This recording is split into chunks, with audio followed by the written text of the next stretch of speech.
then get printed out in about a minute and a half, and you'll be able to post it into the guest book. And then you can write something down, you know, something cute or affectionate or however you want to be remembered, because Doug and Hannah will have that with your photo for the rest of their lives. So just remember, some of you, and this warning, I won't name who this warning goes out to, keep it family friendly, whatever you write. Some of you took a shuttle, and the shuttle will be here at 11. So for those of you who need a ride, the shuttle will be arriving. If anybody enjoys themselves too much with alcohol, cab service is available, so let some of us know and we'll make sure we get a cab for you. Obviously this is a special time for us, and we're so fortunate to have all of you here to help share this joyous occasion. We had an engagement party at our home shortly after they announced their engagement. And at that time, I had a colleague who gave me some advice that was handed down from father to son, mother to daughter, I'm not sure quite who, and it's 4 simple words. And I want to share that again with folks, and that was, happy wife, happy life. But I don't want to be sexist and leave out the other side, so I spent a little time looking through the internet and searching the archives, and I came up with not as pithy as 4 words, they're actually 5. Happy groom, avoid the gloom. There are also sometimes, and I'll say husbands, have a hard time remembering anniversaries. So if you can narrow it down to the year, that will help. And Hannah and Doug had a few milestones in their relationship, their courtship, their engagement. In 2004, what happened in 2004? It was their end of their first year at college. Okay. Red Sox. But it was also, I heard it, what did I hear? Red Sox. Red Sox. What happened to the Red Sox? Red Sox won the World Series after 80-some years.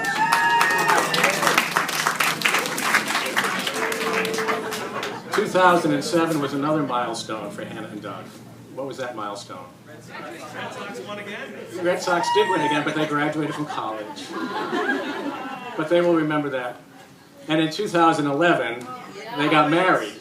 And Bruins won the Stanley Cup. We have some relatives from Philadelphia. I'm sorry, folks.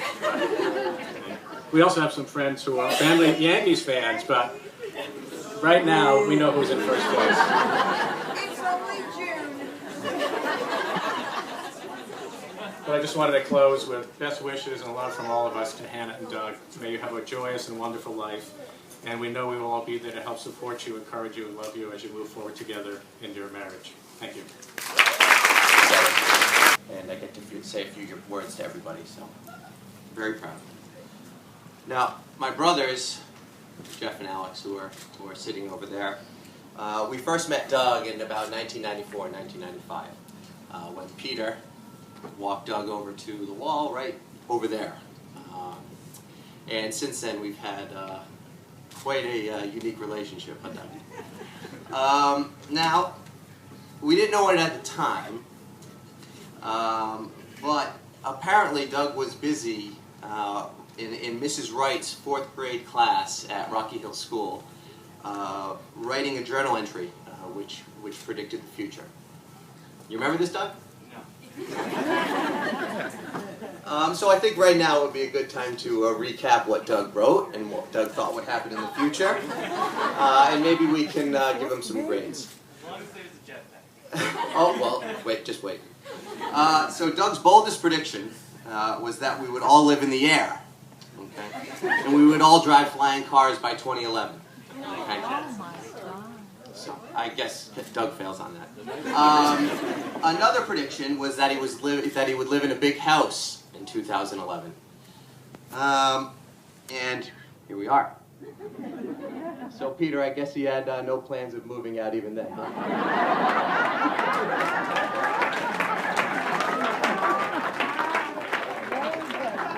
But the best prediction, okay, the best prediction was that in the summer of 2011, he would marry a beautiful girl. And it's true, it's true, it's true. If you want to see the journal entry, you can go see Mrs. Graves. She has it. All right, so now that Doug is moving on to a new chapter of his life with Hannah, I thought it would be therapeutic. Now, all respect to the psychologists here, I know there's a few, but I thought it would be therapeutic to clear the air over some past issues. Doug. All right, so Peter, when we were left alone that day in the summer, hot summer day in 1995, we did swim in the pool, okay? We didn't run through the sprinklers as Doug claimed, and we had an amazing time. But don't worry, Doug wore his, his life vest. Okay, Mrs. Graves and Peter. That summer night in 2000, that you heard some metallic scraping noises on the side of the house, that was, in fact, Doug rolling out his fire escape ladder,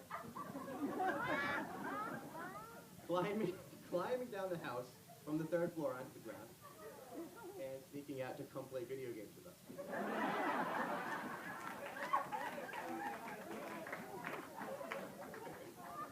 But don't worry, when he was climbing back up, we shone the mag light on him from across the street.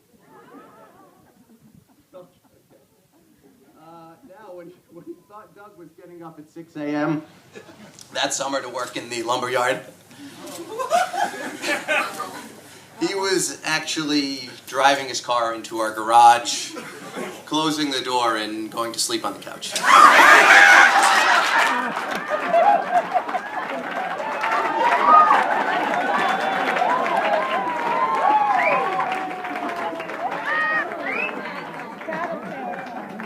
Sorry, Doug. I thought enough time had passed.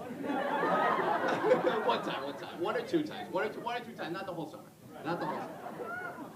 Okay, Mr. and Mrs. Lichtenstein. All right. I must confess that we were with Doug and assured him that it was not a problem and it was not necessary to have a spare tire in his Honda Civic when he was driving your daughter around. So we must accept some, but not all, of the responsibility for your midnight ride to go fix Doug's tire. And finally, everybody, at the bachelor party... Never mind.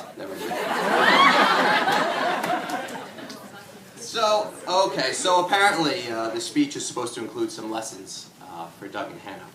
So on this, I think I will defer to Tolstoy, who said, "Each happy married life is happy in its own way." And he also said, "What counts in making a happy marriage is not so much how compatible you are, but how you deal with incompatibility."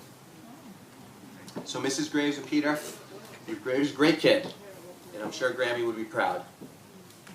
And Peter, thank you for walking Doug across the street all those years ago. And Doug, you know we love you like a brother. And I'm sure the Band of Brothers will continue into the future. Thanks.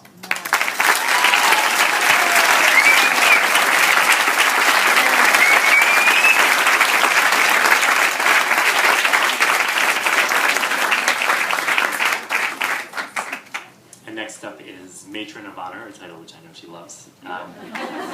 Emma Lichtenstein, sister of the bride.